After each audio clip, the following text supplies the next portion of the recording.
This meeting of the health will please come to order, and Councilor Baker is going to ask the blessing for us for this meeting. Our gracious Heavenly Father, we come to you again as your humble servants and just ask for your guidance and direction that we might do good in your sight, to guide and direct this meeting, to the leadership and leadership of the tribe and leadership of the nation, and keep a hand over our soldiers overseas and their families here at home, and just forgive us where we fail and help us to do your work. In Jesus' name we pray. Amen. Thank you. Roll call, please. Bradley Cobb. Janelle Fulbright. Here. Bill England. Here. Bill John Baker. Here. Jack Baker. Harvey Buzzard. Here. Julia Coates. Joe Crittenden. Here. Jody Fishinghawk. Meredith Fraley. Here. Don Garvin. Tina Gloria Jordan. Present. Curtis Snell. Here. Chris Soap. Here. David Thornton. Present. Kara Cowan Watt. Honey. We do have a quorum. Well, thank you. We need a motion for approval of the minutes. Make a motion to be approved. Second. All in favor? Aye. Okay. First, we have a report from Claremore Service Unit. Mr. George Fowler. Good morning. Good morning. On our report, you'll see that one of the things on staffing, we're still pushing higher physicians. We're looking at hiring 2 nurse practitioners to help with the increased workload of the walk-in clinic. Walk-ins, we're averaging between 70 and 100 a day in walk-ins, and trying to let those blend in with the appointments is kind of getting, we're getting over our head now. So I'm looking at hiring 2 nurse practitioners to take on that extra walk-in load. I have just currently started talking to an orthopedic surgeon, working on trying to get him hired in at Claremore and reeled in, which would be a new service that we've never offered there in-house at Claremore. Hopefully I'll have some good news here in the next month on whether we reeled him in or not. But that would, having an orthopedic surgeon up at Claremore would be a win-win situation for everybody. It would win for our patients, give us another service we could offer in-house. It would be a big score and a win for contract health, because that's, orthopedics takes a big bite out of our contract health budget, and then it's billable on top of that. So, you know, we could recoup that. So it just, it's a great situation all the way around. Visits are up. We're still down about 500,000 on collections, but we're working on that. We've got a backlog of coding, so we're getting that caught up, and we're looking at some trends to see where we're losing that coding. Most of it, I think, is in Medicaid. So we're taking a look at that. Tom, look at that to see just exactly where we're losing that. Does anybody have any questions? Councilor Jordan? George, just something that I want us to think on, and this is going to be something that we'll have to work on for long term. I would like to see what we can start doing about setting some groundwork to help those people over in Wagner County with their contract health issues. Most of them go to Hastings, but then when they have contract health needs, Hastings can't help them. And I understand it must be in your service area. Mm-hmm. And as Cherokees, they don't seem to be able to, for some reason, there's also a creek issue, I think. They're not able to get out of their clinic. They're not able to get out of our Hastings clinic. And they're falling through the cracks. Okay. And I'm wondering if there's, I don't know if they would be, I don't know if it's a federal issue or if it was if it is something that area might be better suited to go to Hastings. And this may be something of Gloria, this may be a question for all of you all.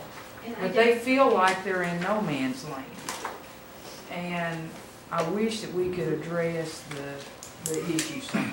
And it's probably much bigger than I've made it sound.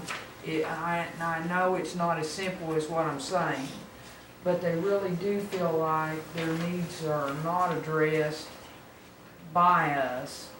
And I'm wondering if we could all work together and maybe make them more comfortable with the contract health situation. Is it because of that they're being denied contract health I service believe that's through what us? is happening, or if they happen to go to the Creek Nation Clinic, they're so low on the list, they'll never get out. But if they come over to Hastings, which is where many of them have their primary doctor, they're told, well, we can help you here, but we can't help you with contract health. Then when they go to you all, because that's not where they've primarily been going, they seem like they think that they're getting stuck lower on the scheme of things. So I'm just asking, you all know so much more about contract health than I do.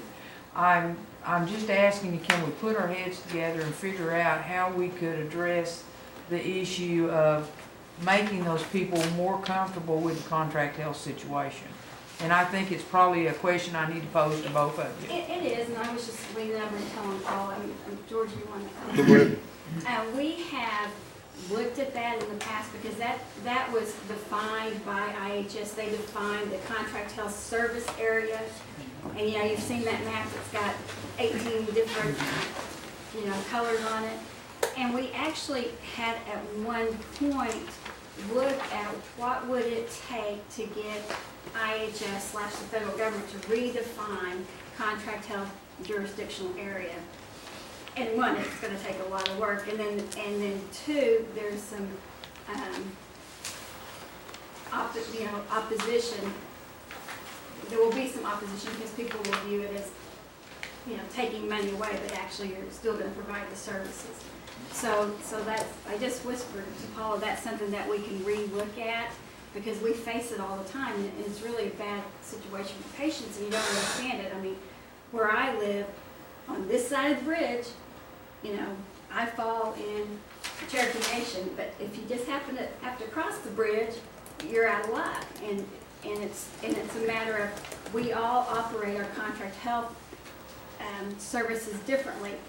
George is mandated to operate it the way IHS tells him, and so they have no flexibility in their contract health system. We've redesigned ours, and so we think we're better able to serve more people and really meet their needs. The Creeks have redesigned, but it's not redesigned exactly like ours, so their priorities are different than ours, and so it's very confusing for patients because it varies just depending on where you live. Well, the complaints are coming from the OK area and just across the river. Yeah, And it's because they're using our clinics. and they are. They're either going to Muskogee or they're going to Hastings, and that's where their primary doctors are. Right. But then when it's a disease that's not treatable within our system, we can't get them out. And it's very frustrating for patients, it's very frustrating for the doctors because they don't, it's not really their job to be concerned about, they treat all the patients the same, and so when they get a patient that comes back and couldn't go to the specialist, they get extremely frustrated, and then they realize it's all because they lived across the bridge. And it's much more convenient for that little area Yeah, it is. to come this direction or towards Muskogee than it is for them to go up To Claremont. to Claremont. Yeah, it's much closer. It's just, You either go I to agree. Coweta to the creeks or you go. a lot of them are very limited in how they can travel. But it seems like for the good of the people that we are to make that request for that redefinement or consider it. Yeah. And that's what I would ask you all to look into. Okay. If there's a possibility that we could get those folks maybe put over and lumped in this area, because this is where I think we're going to find 99% of them are coming to the doctor. Sure. The other direction instead of up your way.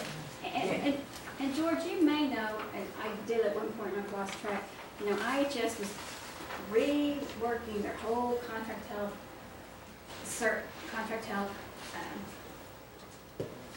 system, and they were gonna do some different things. I don't know what, they had this big work group, and I don't even know what happened. The last I talked to Mickey Pierce is they have the work group, and they're That's still in the process. But that, it's been going on for years, I mean, hasn't it? Yes. Maybe we could get our little cut out and take care of that problem. But it would really benefit those folks if you all could look into that. Okay. Yeah, we will. We can. Yeah, we can Yeah, work we on can that. sit down and talk about And that. just maybe everyone, if you could just give us an update so I could give Yeah. them an update, that would certainly be Be glad to. appreciated. Yes. Okay. Thank you very much. Mr. Buzzard. George, you'd mentioned that you're going to try to hire 2 nurse practitioners there to help with the walk-in. Yes, sir. Walk-ins at Claremore. Yep. Now, at our Cherokee Nation clinic, we don't do walk-ins, we do same-day appointments. You don't do that at Claremore? No. Not right now, we don't. Have you done it before? No.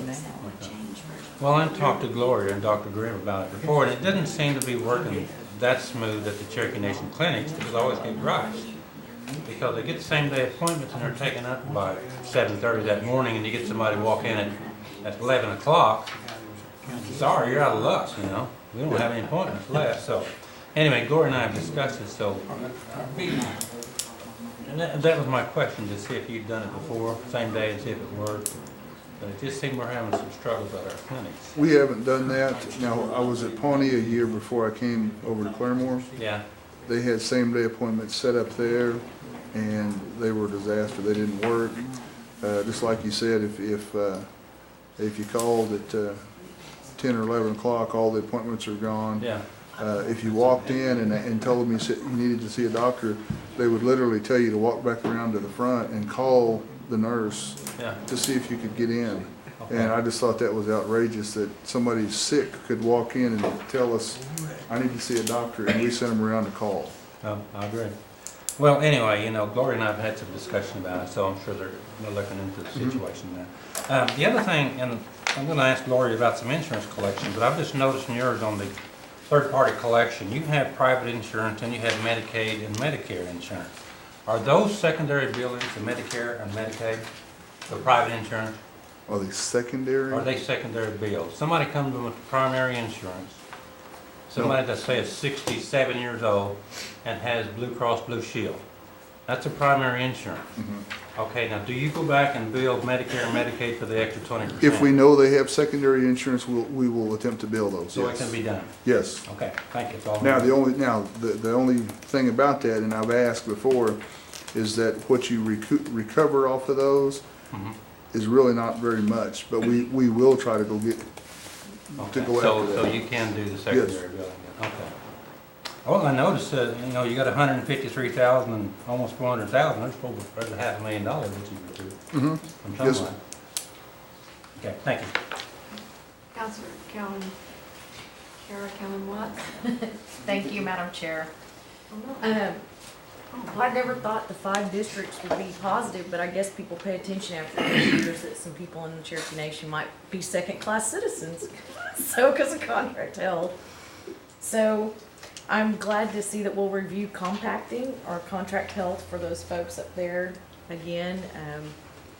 Because we've been bringing this up 7 or 8 years before you were in that position. So, I'm glad to hear there'll be renewed attention. Which is not your fault because you're dealing with federal stuff. Just look to our staff to do their magic. So, but what I really want to bring up was, I'm going to ask for a meeting and ask that you be there to help how the tribe can help better on emergency management response. Because I know you and your staff were stuck in the blizzard We for were. 2 or 3 days manning that facility, and thank you. I understand that you really asked your staff to do a lot, and many of them stepped up. They did. And I'm excited about that, and I had nobody had any issues, everybody got in that needed to as far as I know, and that was outstanding work, so thank you to you and your team. You're welcome. I was telling him earlier that even though the blizzard hit Tuesday, we had staff, all of our departments were open, we had staff move in, as well as I think you did down here. You know, we had hospital beds, some slept on the floors. We confiscated recliners from the OB ward, the OB rooms, and so we slept. The kitchen fed everybody well. But we stayed there most of the week. And then when the second week rolled around, we were ready. That was nothing. We made it through the first week. So, but yes, we did. And I really commend my staff for, most of them took it on their own initiative to come in and stay and work and make sure that we were open for patients. And yes, we actually had patients show up Tuesday during the blizzard. And I think that, just that example you talked about, emergency management knew that the city hospital needed cots for their staff. Mhm. So Cherokee Nation, within an hour or two, had 20 cots delivered. So make your list, Okay. because Cherokee Nation, there are things in kind that we can do for Okay. emergency management that we should have been at the table to do. Did Tamara Copeland ever contact you? I'd asked that she contact you, so we're gonna make sure all of us meet. Okay. We'll come to your facility for that meeting, Okay. so they are familiar with what that looks like, Okay. since it's an hour from Tahlequah. I know Gloria knows what it looks like, I just wanna make sure the rest of the staff knows what I know what it looks like Claremore very looks well. like and the hospital looks like. And I think that maybe if, we have equipment that needs to be deployed and on site, knowing there's a pending storm to help clear parking lots, if that's what it takes. We need to be considering those things, so make your wish list, please. Okay. Okay? Thank you. Thank you, Madam Chair. Counselor Baker. Yeah, Chuck Jr. had sent me a email, and he had a constituent that came into Claremore during the ice storm and thought, an elder gentleman, that he thought had broke his leg. And he came in, they did x-rays, said it wasn't fractured. He couldn't walk in it on his own, was needing assistance, asked for crutches, and they said because it was not fractured, they couldn't issue him crutches. Is that the policy or at Claremore? Not that I'm aware of. Let me.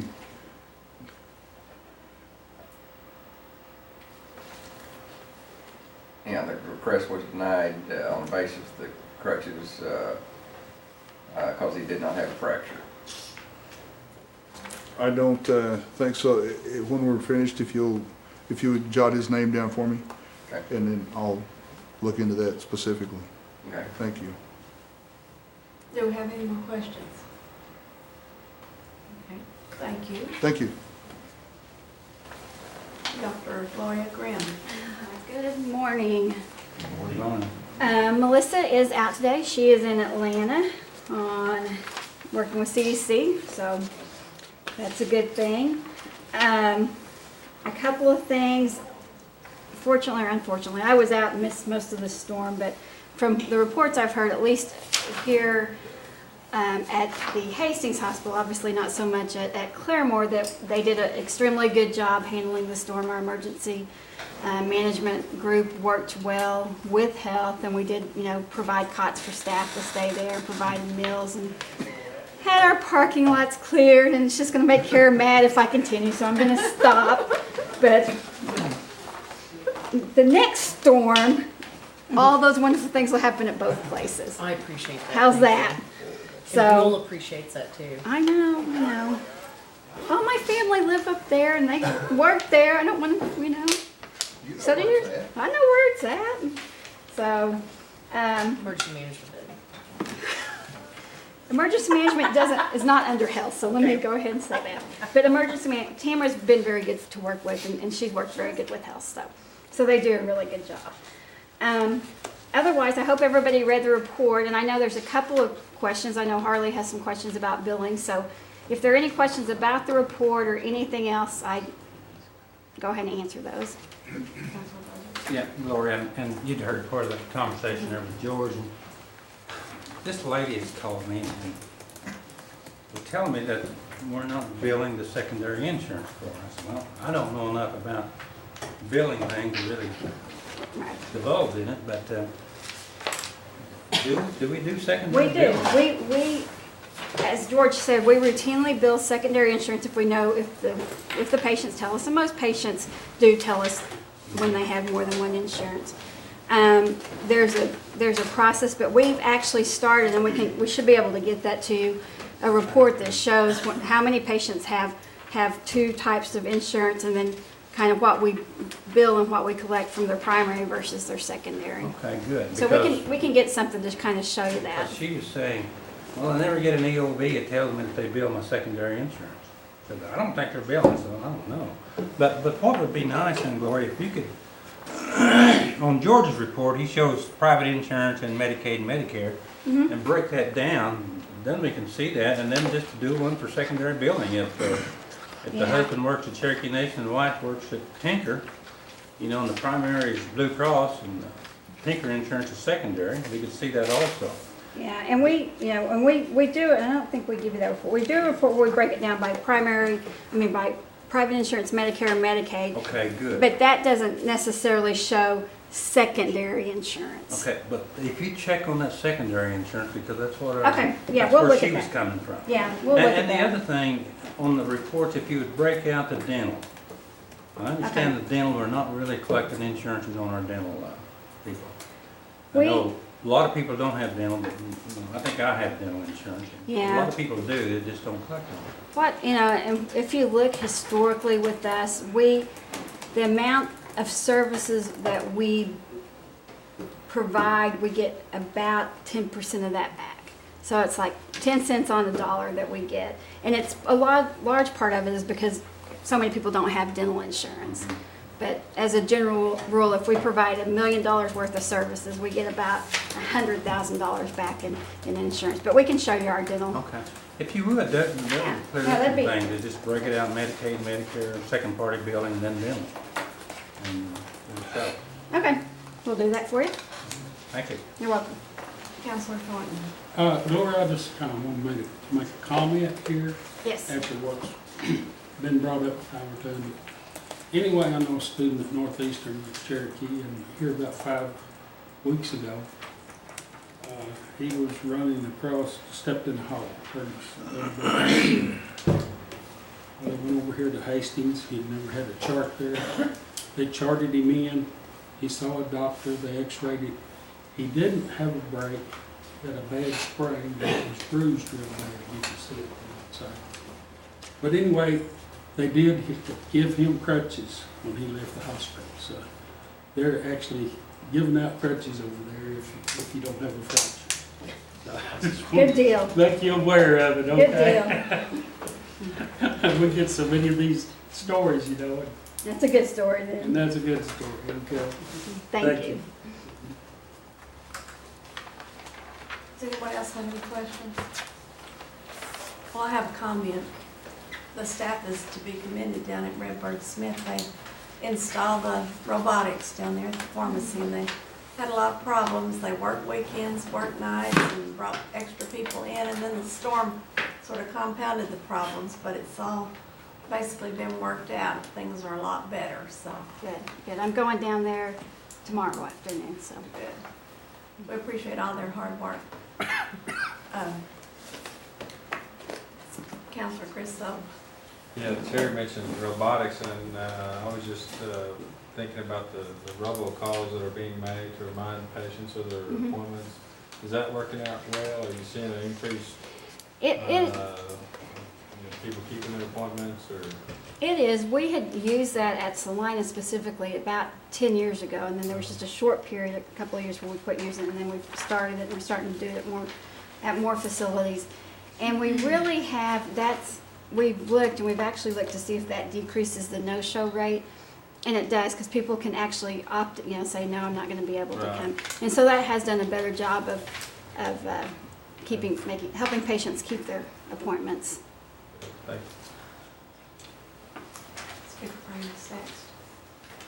At Salina, I have received several complaints, and as have other people, in regard to the phone system there.